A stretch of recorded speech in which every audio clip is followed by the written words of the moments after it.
Hi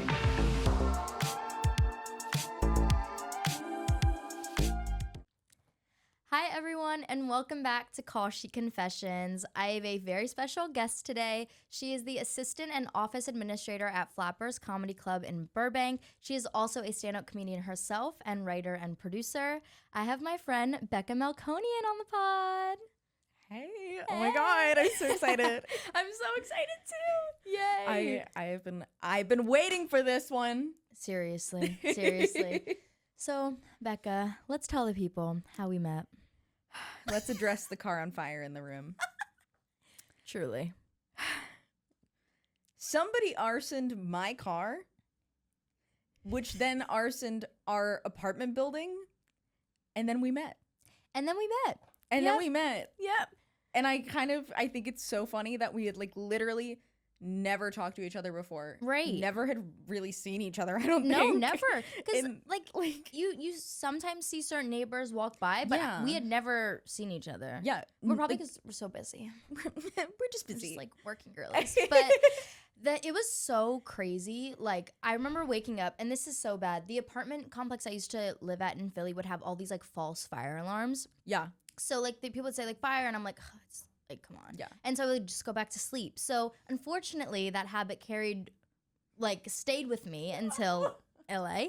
And so that morning, everyone was like, fire, banging on doors. And I was like, but at first I didn't hear fire. So I was like, what couple is arguing at 6 a.m.? Yeah. Go to sleep. I was so annoyed. Literally. And so I go back to sleep, and then someone bangs on my door, and they're like, fire, get out. And then I smelled smoke. And then I was like, yeah. Oh yeah, it's time. It's time to go.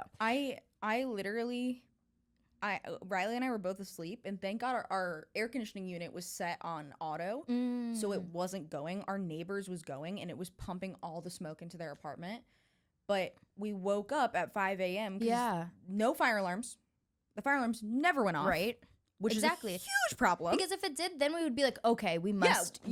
It's like, we have to leave. Yeah. But, I mean, the fire alarms would go off whenever we cooked and stuff. And of course, not for the actual fire. Not for the actual fire. Which I think... No, I think that's a problem. I think that should be fixed. I think it's a little sketchy. Yeah. Because one time ours was going off randomly. Yeah. And a guy came. We didn't put in a thing. We just were that's just how fire alarms act sometimes. Yeah. And a guy came in and changed the battery and was like, oh, it's malfunctioning, whatever. And so there's a central service. Yeah. Somebody had to turn them off or something. Yeah. Which is weird. So weird. But we woke up and I was literally sleeping. 5 a.m. Riley and I woke up, and they were like, fire, wake up. And we heard it outside our window. And I woke up, I got up and was like, what? Because you guys were on the bottom floor, so you were even closer to where the fire started. Yes. And I look out my window, and I see a plume of smoke and orange. And I was like, nope. And I grabbed Riley, grabbed my keys, went outside. I was in my freaking pajamas. Yeah, me too. And we were all in our pajamas. Yeah, we were all in our pajamas.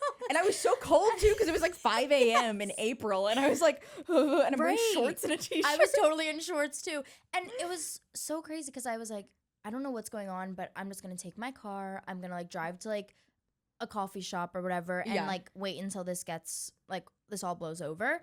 And then they're like, no, babe, it's that's where the fire's happening. That's where it is. It's in the carport, and I was like, yeah. And then so I started freaking out because my car. No, literally. No, for reference, the carport was underneath the building. Yeah. So all of our apartments, we were on the first floor and Mia was on the second floor. And so the cars were underneath our house.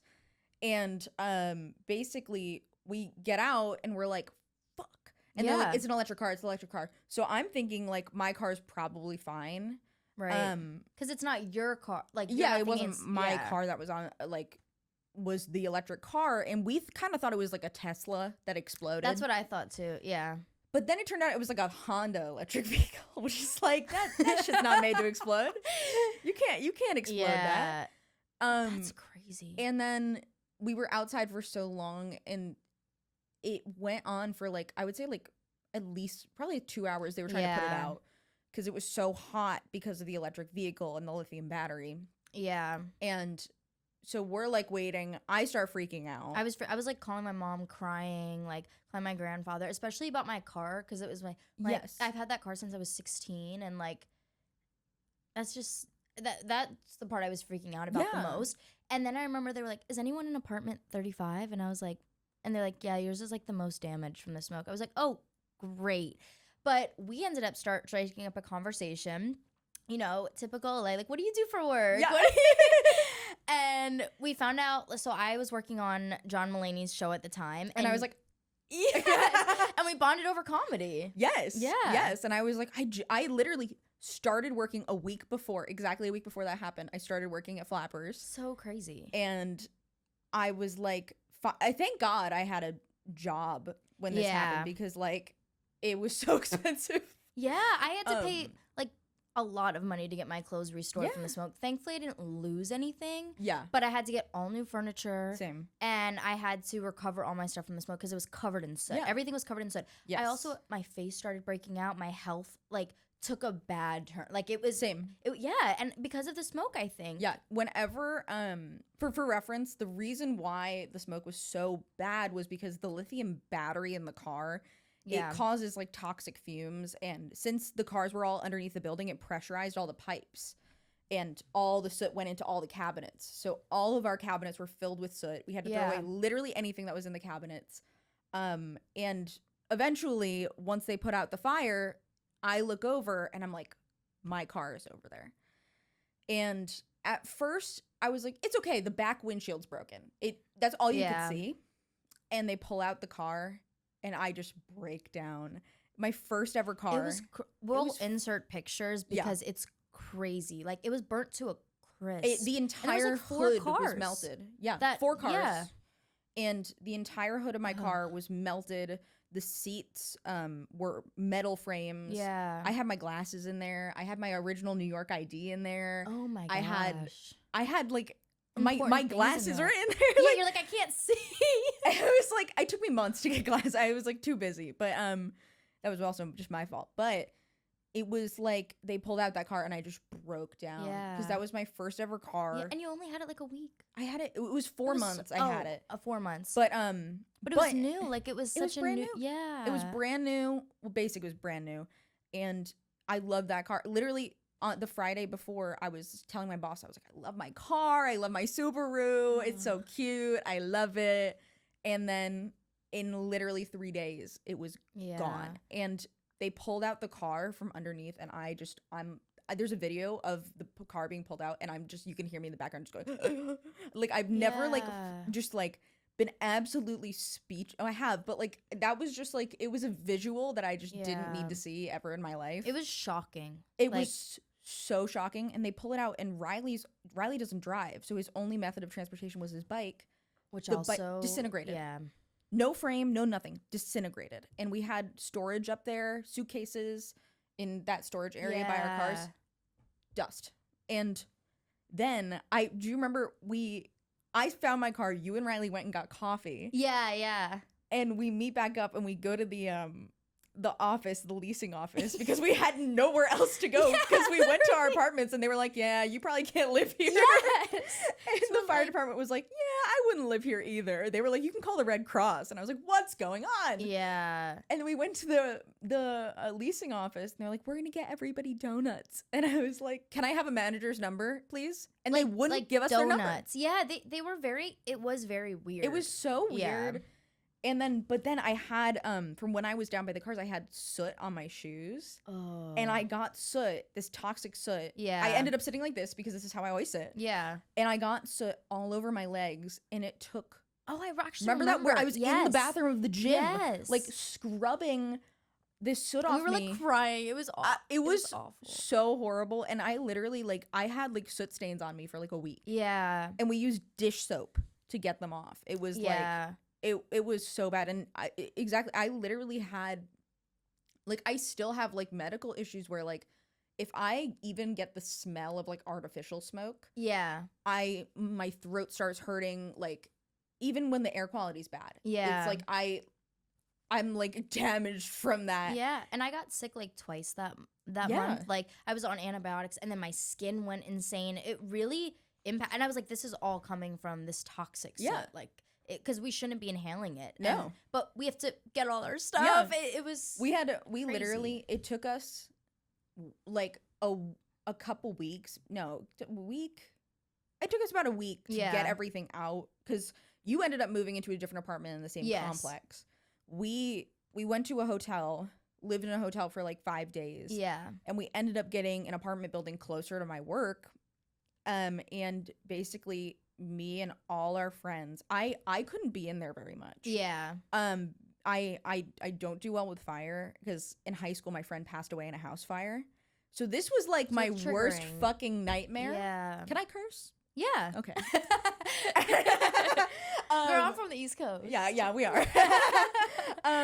It was like my worst nightmare. So Riley was really intentional about like not having me in there as much as possible. Yeah. So our friends went in, gloved up, masks on. Yeah. Shout out to our friends. No, for literally, helping. I don't know what I would have done. Yeah. They cleaned everything they could possibly clean. Yeah. They threw away everything else. And then my boss at Flappers, all of the plates in our new apartment, all the glasses, everything were donated from Flappers.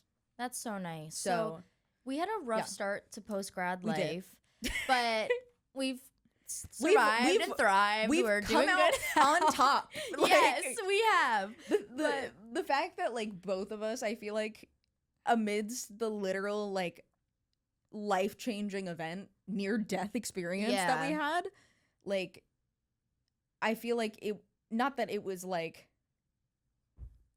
good, but like I feel like we all kind of took it and made, you know, our experience now better. Like, yeah.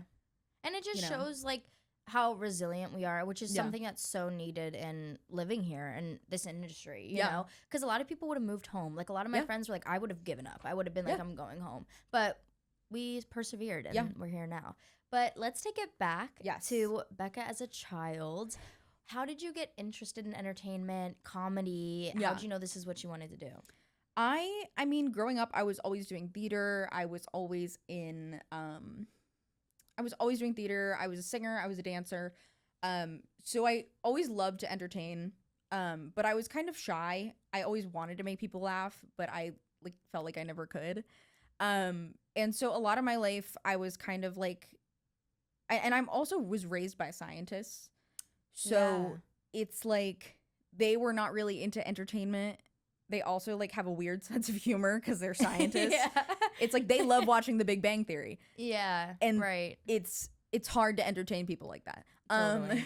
But as I got older, it kind of morphed where it was like it started where I was like, I want to work for Disney. I want to do Imagineering in the theme parks.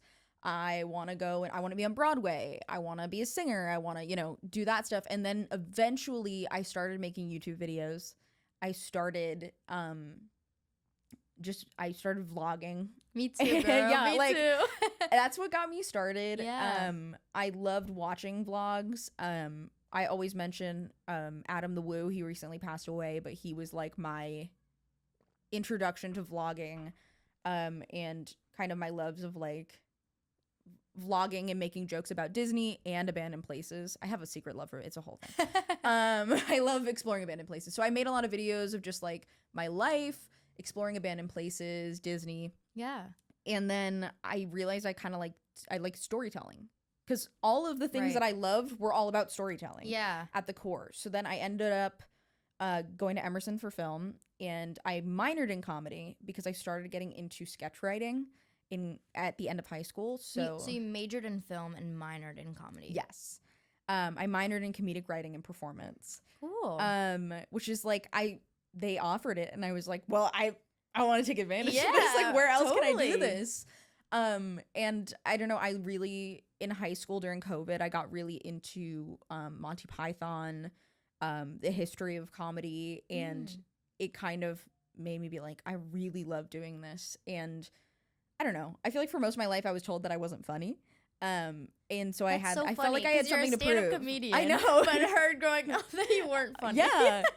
No, in college too. Like all the men were like, "You're not funny," and I'm like, they're men. I'm like, who's performing at the Hollywood Improv? Period. But most of my life I always wanted to do stand up. I love John Mulaney. And I used to like. I always say that people are like, "Oh, how did you get started doing stand up?" I was like, I used to do it in my shower growing up. I would stand in the shower and I would pretend I was on a talk show and I would like do stand-up about my life. It wasn't very funny, but in my head, like, I have always been doing this, so people are like, you seem so comfortable on stage, and I'm like, because I've been pretending to do this my whole life. You're manifesting it. Yeah, I was. You know, that's so funny, and I just think that's so great, because growing up, I would do like my own like talk show, which is so funny because this is what I'm doing right now. But like my sister and I, like, we would be like, the weather today is and then we would have like segments, and it's just so funny because that's literally what I'm doing now. Yes, we were manifesting it. Yes, we knew who we were from a very young age. We did. We did. And so you work on both the back end of the industry and you also perform. How did you know you could do both? And how do you manage doing both? Yeah. Because you produced a show you performed in. Yes. Yeah. I now produce a monthly show. That's so great. It's a lot of fun. It's definitely hard though, because I eat, sleep, and breathe comedy now. And when I moved out here, I didn't think that was where I was going to be. I thought I was going to be working in development for a producer.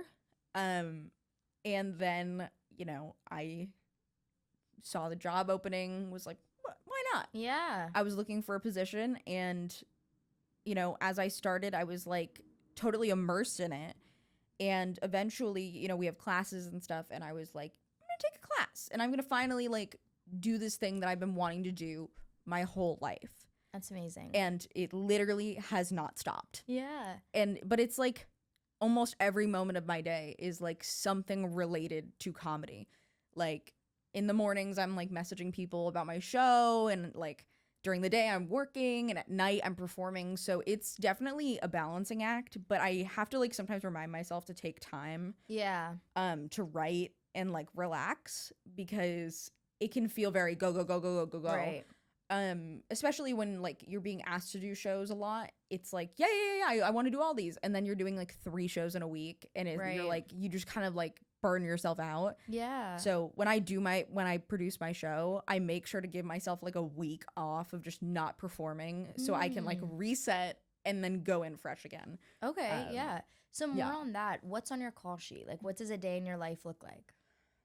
A day in my life, I mean, my ideal day in my life looks like I wake up early, I go to the gym. Don't we all wish that was our... what it generally looks like is I wake up and I lay in bed for a while, and then I get up and I'm mad at myself because I laid in bed for so long. And then I get up. I try in the morning to do some writing if I can, if I have time. Or, you know, unless I am doing something else, but I try to write a little bit. I've been doing a lot of outreach because my show is kind of Disney theme park inspired. So I've been reaching out to a lot of influencers and travel agencies, offering them complimentary tickets and stuff. So that's kind of how my mornings go. At noon, I head into work, and then I'm at work until 8. And then after 8, often Riley and I stream on Twitch. So that's like often our like nighttime, and then bedtime, and then we do it all over again. Or else I get off work and I go do a show, and then I go home and we watch Bob Burgers. Love that. It's kind of like clocking out of your like day shift to do the night shift. No, exactly. Yeah, because I work 9 to 5, but then I'm like working on my podcast all night. Like it's like your day shift and then your night shift. Yes. And I feel like that's what you kind of have to do here now. Is like you have to have your like what pays the bills, and then you have to have your like thing that you do because you love it, and a creative outlet. Yeah, exactly. And like it's good to fill up your time with like hobbies and other things that you like, and having side hustles. And also everyone in LA has multiple jobs. Like you got to do what you got to do. You know? I mean, it's so cool to just be able to like make a little bit of cash on the side doing stand up.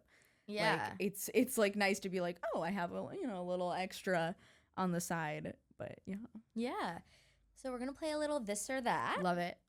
All right. So stand-up set or writer's room? Honestly, stand-up set now. I probably would have said writer's room back in the day, but I think stand-up set. Yeah, and I think everything happens for a reason. Like, things change. You might think that, like, this is the direction you're going, but you get pushed in a different direction, but it's meant to be. Yeah. You know? It's leading you to do something you've wanted to do your whole life. That's amazing. And now I get to go up and talk about the things that, uninterrupted, that I want to talk about. Right. I said it at my show the other day. I was like, this is just like an excuse for me to have like neurodivergent talk time and just talk uninterrupted about my special interests. Yeah, it's nice to have that space where you can be yourself and let Yes. things out, you know? Yes. Like that's why a lot of people love art, and it is an art, you know? It is. Yeah, yeah. All right, so live audience or development pitch meetings? I kind of love both. Yeah. I mean, I feel like nowadays I love a good live audience. If it's a good room and everyone's like game. But I also do love a development talk sesh. I love sitting down and like just kind of like hammering out a story idea. But I kind of feel like that's also similar to like when you're workshopping your stand-up with other stand-ups is like, so it kind of like it meshes together in a way. Yeah, yeah. So, do you feel like you learned more at film school or learning on stage, if you had to pick one? Or do you think you learned different things from both? I probably learned more doing stand-up than working my job. Yeah. Yeah, I have Sometimes a lot of it's like doing the thing, Yeah. you know? I've learned so much, and I'm still learning things, but like learning the comedy industry is like it's like the entertainment industry, but like on steroids. Like Yeah. it's like it's insane, it's competitive, but it's also super collaborative. And I've learned so much about how it works, and I've learned a lot about the film industry through comedy and through Interesting, because yeah. I work with a lot of people who work in the film industry, people who have written shows, have produced shows, written movies, and so I kind of get a little bit of both worlds, and I've like literally met more people in the film industry doing comedy than I have anywhere else. That's cool. I feel like it is a good way to meet people and network and Yes. like meet people who have common interests. Yes. You know? Yes. Yeah, that's great. All right. So, we're going to do some fact or fiction. Yes. We're going to clear up misconceptions about the comedy world. So, typically in the entertainment industry, they tell you that you need to pick, like, do you want to work on the business side or do you want to be a performer? You do both. So, clearing up the misconception of you can't be both a performer and work on the business side. I think you can always do both. I think the key is you have to be like disciplined enough Yeah. to separate the two and have balance in your life still. Because Yeah. if you just like go, it burns you out. Right. So it's Like like you said, taking yeah. a week off when you're performing, or I think that is good to so that way you're not burning on two ends of the wheel. Exactly. Like you're spacing it out. You're giving yourself that time to recover. Exactly. You need to let your body also. That's also work. Yeah. Yeah. That's also a piece of the puzzle. Yeah, and having because- that support of your club is really nice. Like having those people trust you and support you in both endeavors. I think that's really important too. Yes. And I've met just such wonderful people who are all also multi-hyphenates, who also do both things. Yeah. And I think it's like, it makes me like, be like, I can do that. I Like- think it's a superpower because then you have more like tools in your toolbox. You have more to Exactly. play with. Like more skills, the better. I think there Yeah. used to be like you have to pick this one lane and stick to it. But I think it's great when you have multiple things. Exactly. You know? You Yeah. make more opportunities for yourself. Exactly. Like that's the biggest thing, especially in this industry where like production is down, writing is down. Like, Riley makes his way by editing because he's a Yeah. writer, producer, editor. So wherever Exactly. there's, being more versatile Yeah. in this industry is huge. Yeah, I know a lot of dancers that are also makeup artists. Yeah. So they do people's makeup for like headshots and photo shoots. Using your skills, it Yeah. can help. It can help fund each other. You Exactly. know? Exactly. It's all a collaboration. Yeah. So next is our crafty corner. Okay. What is your go-to snack on performance days or when you're practicing? What's like your favorite snack? I really love because I'm also thinking about sets is I love Welch's fruit snacks, but the berry mix. Yes. Okay. Because I don't want the lemon. I don't want the orange flavor. I hate orange. I really dislike orange. It's gross. It's gross. Get it Yes. out. I want the Yes. strawberry, the blueberry, Exactly. those genre, the purple, the red, and like in the blue Yes. fruit snacks. Totally. I don't want the orange and the yellow. Get those out Right. of here. They're gross. So I used to first get like a huge berries only Welch's fruit snacks, family size. I also do that in our office. We have some Welch's fruit snacks, and I only eat the ones I like, and I throw away all the orange ones. I'm trying to think of I would other... do the same thing. Oh, I have a good one. Okay. I literally had it this morning. It's my like, I need a boost. Besides peanut butter, I'll just eat scoops of peanut butter. No, that's good. To get me yeah, through. You know? I hear you. But Trader Joe's has this gluten-free, because I have celiac disease. Shout out the gluten-free girlies. Shout out our hot girls with stomach problems. Yes. They have this gluten-free dark chocolate muffin cup, and you just add water, mix it up, put it in the microwave, and it literally tastes like a dessert. It sounds so But good. it has like 12 grams of protein. And so it's like my like, I need to do this really quick. Or if I'm coming home from work and I have a show that night, on my break at work, I'll go home and make one of those. That's smart. That's great. 12 grams Shout of protein? out to that. It's really good. Like they took them away for a while. They like took them out of stores for like 9 months. And I was like, what am I supposed to do? And then I was having a really rough time for whatever reason. And my friends made me a care package, and they put them back in stores, and there were like 5 of them in there. And I was like, where did you find them? I was like, hey, this is the greatest gift you could ever give me. That's really sweet. So yeah, that's my go-to, like when I need a boost to get me through. And then like afterwards, I'm like, I guess I'm gonna go to In-N-Out. Period. Can't go wrong. Yeah, it's so good. Catch me going to Trader Joe's after this to pick those up. Literally. It's so good. Love. So what is on your industry ick betrayal list? Like, what are some things that ick you out about the comedy world or the industry in general? Men. Literally.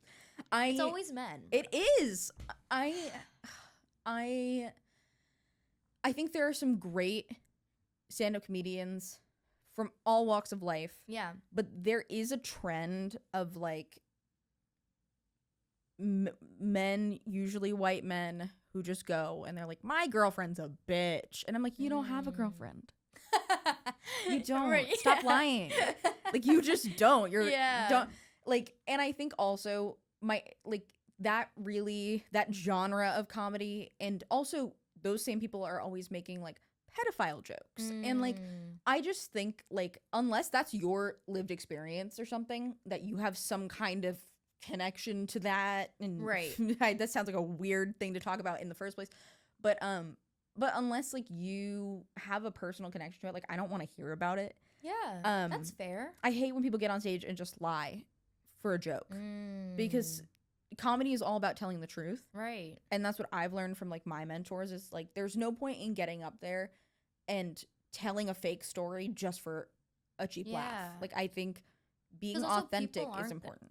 Being authentic is so important, and people are going to resonate with that more, because they're going to see through that, and then they'll feel like they can relate and connect with you. Where if you're telling something that, I feel like people can just see through it sometimes. And like, if you're like on stage and you're like, my friends say I'm a pedophile, it's like, I don't want to laugh at that. No, it's like, I it's don't just laugh not at funny that either. No. Like, come up with better material. Like you said, Yes. like a cheap joke or a cheap laugh. And then like, they call out the audience, and they're like, you guys are a bad audience. And it's like, no, you just have bad jokes. Yeah. There is such thing as like not a great audience. Right. But it's like, if you just get up there and you're not being like real, people aren't like on board. Yeah. Not to say you can't exaggerate, but that's a big ick for me. There's a lot. That's a really good ick of just like not telling the truth when you're on stage. Like, I never thought about that before, because I think I just kind of like assume people are like telling the truth, because I love hearing people's stories and like them telling in a funny way. Like, I do that a lot. Like, in general, a lot of crazy stuff has happened in my life, and I always tell it in a very comedic way. And I actually got 2 tickets when I was at Flappers. Oh, yes. To come take like an intro to comedy. Yes. Class. So wait, my friends are gonna do it too. Oh, they are? Okay, yeah. Okay, I'll go with that. We should set something up. Yes, definitely. But I'm like, I love the idea of turning pain and things that you've been through into something beautiful and fun, and getting to make people laugh because of it. Because I think growing up, when I was going through like really heavy things at a young age, when I would open up to people and try to tell them, I would see like the crazy looks on their face of like, And then I was like, wait, I don't want to like make you feel yeah. I don't want you to now carry this, you know, I don't want Yes. you to be upset now. So then I think I learned very quickly. I started telling it in a funny way. And then people were like laughing. They're like, wait, I don't know if I'm supposed to laugh at this. I was like, no, like, because I'm laughing too. Yes. Like, let's just make it funny. And so I've gone through life like that a lot. Because I want to make people laugh. I don't want to make people upset, you know? That's the big thing on stage. Like when you're talking about heavy stuff as a comedian, because some people will get on stage and just like it brings the whole room down. Yeah. But if you show the audience that you're okay with it, and I think that happens in real life too. If you show that you find it funny, right? Like then they know they have permission. It's permission. To laugh with you. Yes. Yes. And like this happened the other day. It was a weird audience. And I have a joke about how my parents are both scientists. So naturally, when I turned 8 for my birthday, they got me a fetal pig in a jar. And the audience hated it. And I was like, I'm okay with it. I was like, I think it's so funny to me. And I've done it. Like, that's one of my, like, good jokes that I like doing. Because the next year, they got me something more gestationally more mature. They got me a preserved rat in a jar. That's my biggest fear. Really? I hate rats. They're actually my biggest you would fear. hate this. If someone, I would have a panic attack. I would like flip. It's not cute. Like I don't know why I was like. Some people I was have happy. pet rats. I don't. Like, rat in a jar. Whatever. Yeah. Pet rat. That's where I draw the line. Like, I don't want that thing crawling all over me. No. Stay in the jar.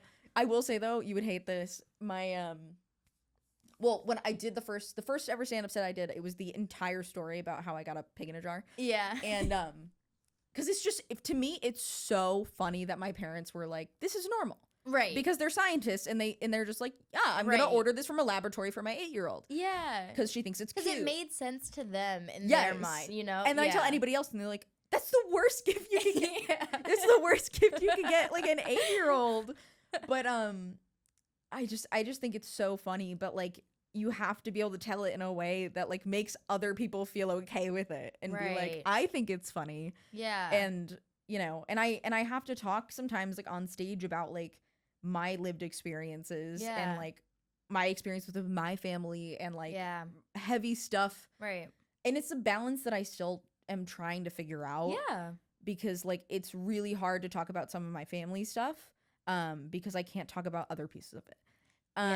And it's an ongoing battle for me of like, how can I joke about this thing that I want to move past by joking about it? Because you don't want to bring it back up. Yeah. Where you're feeling like emotional about it, but you want to be able to like utilize it. In acting class, we talk about this a lot of like taking what you've learned, but not to a point where, or what you've experienced, but taking to a point not where you're like re-triggering yourself, but where you're like reprocessing it. Yes. And doing those like check-ins with yourself, I think are really important in doing so. Yeah. Totally. Yeah. Well, that's what you got to do with comedy. You got to take that lived experience and you got to make light of things. It's like with the fire. Like when I tell that story, I told my coworker the other day. The day it happened, do you remember? I was telling jokes the whole time. Yeah. I was cracking jokes. Because that's all you can do. My car was actively on fire, and I was like crazy over there. I was like, you gotta like make light in it. But I was telling my coworker the other day about it because I just moved recently into a new apartment, and I was like, I literally moved a couple doors down. I just like went from like a studio to a 1-bed.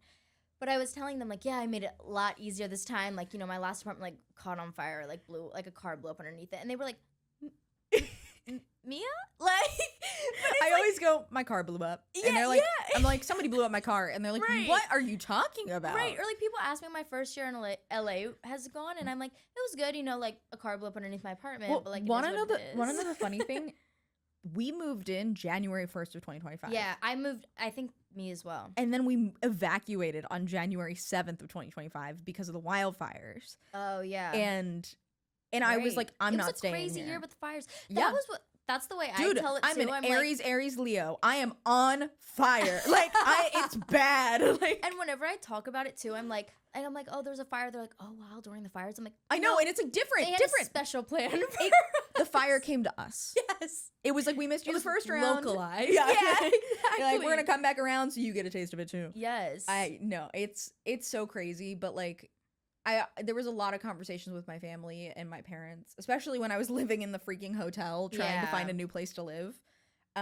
And because you ended up moving into a different apartment, like, in the same area, and unit, they basically like called us the day of the fire afterwards, and they were like, yeah, we don't have an apartment for you to move into. And I was like, oh yeah, because you guys are in we were in a one bedroom, but they were like, yeah, they didn't have anything sorry available. They're like, we'll let you out of your lease. And I was like, and so we like literally were like, I guess we're gonna just find a new apartment and figure it out. And like, and you guys found a great place. We found such a good place. It worked out. And the staff there was like so nice and understanding, and we were like, can we move in Saturday? Yeah.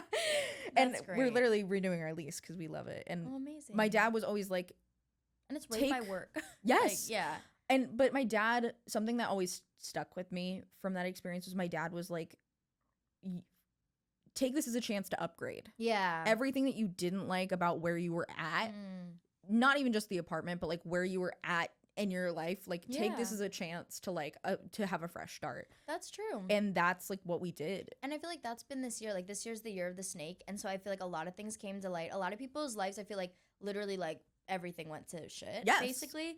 But now this year, literally next week, is about to be the year of the horse. So now it's like go-getter time. I think last year wiped like a lot of people's lives. Like it just wiped a lot of things out. But I think it's pushing you in the right direction. Yes, exactly. That's how I felt about my 2025. Yeah, right. It just was like literally like it was like restart. Yeah.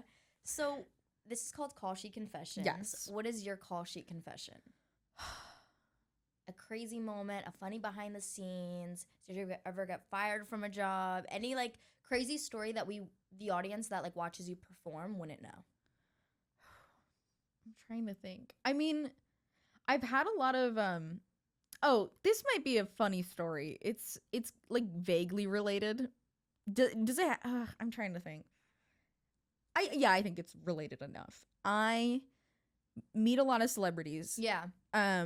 And I know a lot of like up and coming comics, and I think generally I'm pretty good with like dealing with celebrities, but like there's a class of celebrities that like I wouldn't call it parasocial, but like I would call it like idolizing. Like I have like a weird personal relationship with them in some way. Like they're part of one of my special interests, and I am just such an idiot. Like I met Dave Koechner. He was on The Office. He played Todd Packer. Nicest freaking guy. We hit it off. We had a great like talk. He made this video for my brother. So normal. I met Patrick Warburton. Now everyone knows him from Family Guy, but I know him from the Soarin' ride in Disneyland. Because you love Disney. Because I love Disneyland. We have the Disney adult here, like the Disney adult. No, but it's a in the best way though. An embarrassed Disney adult. I'm an ashamed Disney adult. I'm not proud. But I like went up to him and I totally can't believe I did this. He also played Kronk in The Emperor's New Groove. And I went up to him and I was like, "Can I get a picture with you for my mom? She loves you from the Soarin' ride." I blamed it on my mom. And she does love him from the Soarin' ride. But and then I told him a joke where I was like, I told her you were in other stuff too. And I was like, what am I doing? I was like, what am I doing here? And then we like took a picture and I sent it to, I was like, my mom will love this. I sent it to my mom. I was like, look who I'm with. And she goes, who is that? Cracking up. Like cracking up. Oh my gosh. That's too good. Same thing when I met Link from Good Mythical Morning. That I met him in downtown Disney. Okay. And it was during the LA fires. We were evacuated. And I was having one of those days where I was like, am I ever going to go back to my apartment? Yeah. And we met him. And I was literally like, he was sitting at a table away from us at a restaurant. And I was freaking out because I love Good Mythical Morning. Yeah. And I was freaking out the whole time. And eventually he left. He looked at me and went, because he saw me. I was staring at him the whole time we ate. And I'm going like this in my shirt. I'm like, I can't believe I'm doing this. And then eventually my friend was like, you're going to regret like not saying hi to him. So that's what my friend has said to me before too. You have to just do it. You have to just. So we went outside. We found him in another store in downtown Disney. And I walked up and I was like, hi, we're evacuated right now. We moved to LA a week ago and I just love you. And this was really cool seeing you and whatever. And he was super nice, whatever. I walk out of the store immediately break down sobbing Oh my god. into Riley's arms. And then his kid, Link's children, watched me break down after saying hi to Link. And then they went, she needed that.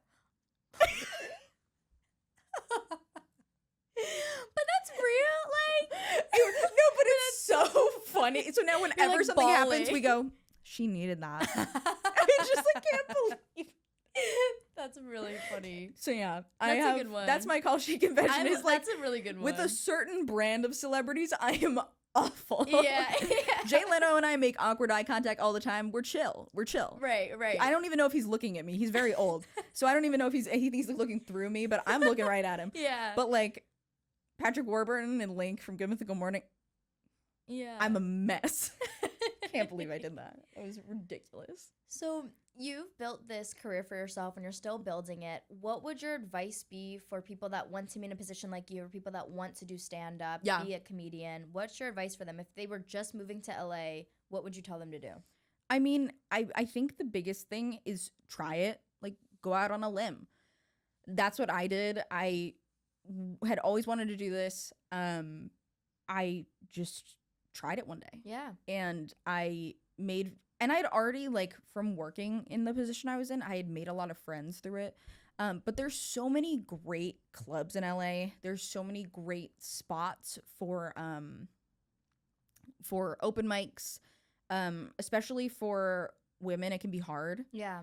Just because it's a male-dominated industry, like Right. every freaking industry. But especially in comedy, it can be very misogynistic. So finding like spaces, whether you are, in the LGBTQ plus community, if you're a woman, if you're, a person of color, like finding that kind of niche within comedy is huge because you form a community. Yeah. And we talk about that a lot in my job of like creating your own community. And community is so important. yeah, and there are places where you go and you're like, nah, this is not my club, this is not my space, these aren't my people. But then like what I've done is like I've kind of made a brand for myself of like I like doing comedy about Disney and theme parks and movies and stuff, and that has kind of brought me a following, and a small following. But it's kind of like creating that community and being connected to all those different people is huge, and just going out on a limb and trying something new. I also definitely recommend taking a class. Yeah. That Getting your feet wet. Yeah, like Yeah. it totally changed the game for me, where I was like, I know what I want to sound like. Yeah. But what's going to make the joke? Right. And that was a game changer. Like the first class I ever took, it was week 1 of the class, and that night I rewrote the set for the next day. And it completely changed what I was doing. So I think even if you're like, I'm really funny in conversation, learn the basics, learn joke structure, take the time to work hard. Because like as much as today, now it's all about your social media, your your following, brand, your brand. But, you have to work hard. Yeah. And I think that's why some people are kind of falling out of it, because they've gotten very comfortable in it. And the industry is always changing. You have to keep up, and you have to keep working on it and working on your stuff. Yeah. So that's my advice for anybody really who's great interested. Advice. Yeah. Thank you for sharing. And thank you so much for coming on. Thank you for having me. Of course. Is there anything we can look forward to? Any shows coming up? Where can we find you? You can find me on Instagram at Becca_Melkonian. I low-key am not on TikTok anymore, but I think it's the same handle. And then I produce a monthly show at Flappers Comedy Club and Restaurant in Burbank. It's called Flappily Ever After. It's kind of theme park, adult themed. I always say it's comedy for your inner child. So we have that show on the last Saturday of every month. You can purchase tickets at flapperscomedy.com. And yeah, I think that's it. Oh, also, my partner and I stream on Twitch at Riley and Becca. So go find us on Twitch. We're going to be streaming. Yeah, yes, go support our girl. Yes. Well, thanks again, Becca, for coming on. Thank you for having me. That is this episode of Call She Confessions. Remember to work hard, dream big, make it happen for yourself. And if your dreams don't scare you, they're not big enough. As always, may your call times be reasonable and your checks be on time. And like my Mimi always says, break a leg, but not really. Bye, everyone.